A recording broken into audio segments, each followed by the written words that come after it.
Vapi GIDC પોલીસો દ્વારા mobile snatching, chain snatching અને bike ચોરી કરતા 2 રીઢા ગુનેગારોને ઝડપી પાડવામાં આવ્યા છે।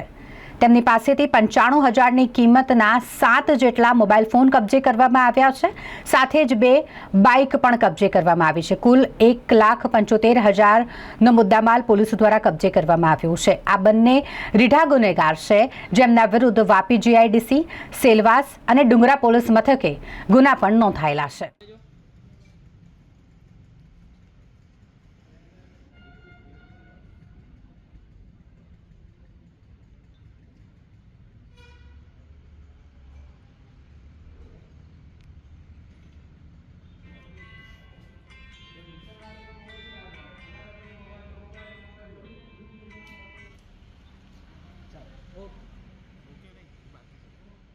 भाई ऊपर जो सामने